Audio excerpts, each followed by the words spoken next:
السلام علیکم دوستوں، آج کی ویڈیو میں ہم آپ کو بتائیں گے کہ سحری میں کیا کھانا چاہیے۔ دوستوں، سحری کے وقت کاربوہائیڈریٹ سے بھرپور غذائیں جیسے روٹی، آلو وغیرہ فائدہ مند ہوتی ہیں، جو کہ ہضم ہونے میں زیادہ وقت لیتی ہے، جبکہ جسمانی توانائی کو دیر تک برقرار رکھتی ہے۔ فائبر سے بھرپور پھل اجزاء جیسے کیلے، سیب اور جو وغیرہ بھی دیر تک پیٹ کو بھرے رکھتے ہیں، جبکہ قبض سے بچنے کے لیے بھی مدد دیتے ہیں۔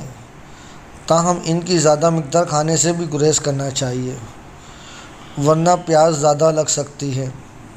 دوستوں، پروٹین سے بھرپور غذاؤں کو بھی سحری کا حصہ بنانا چاہیے، جن میں انڈے، چکن، دہی، دالیں وغیرہ بھی قابل ذکر ہیں۔ پروٹینز روزہ دار کو جسمانی طور پر محترک رہنے کے ساتھ ساتھ جسمانی توانائی کو بھی برقرار رکھتے ہیں۔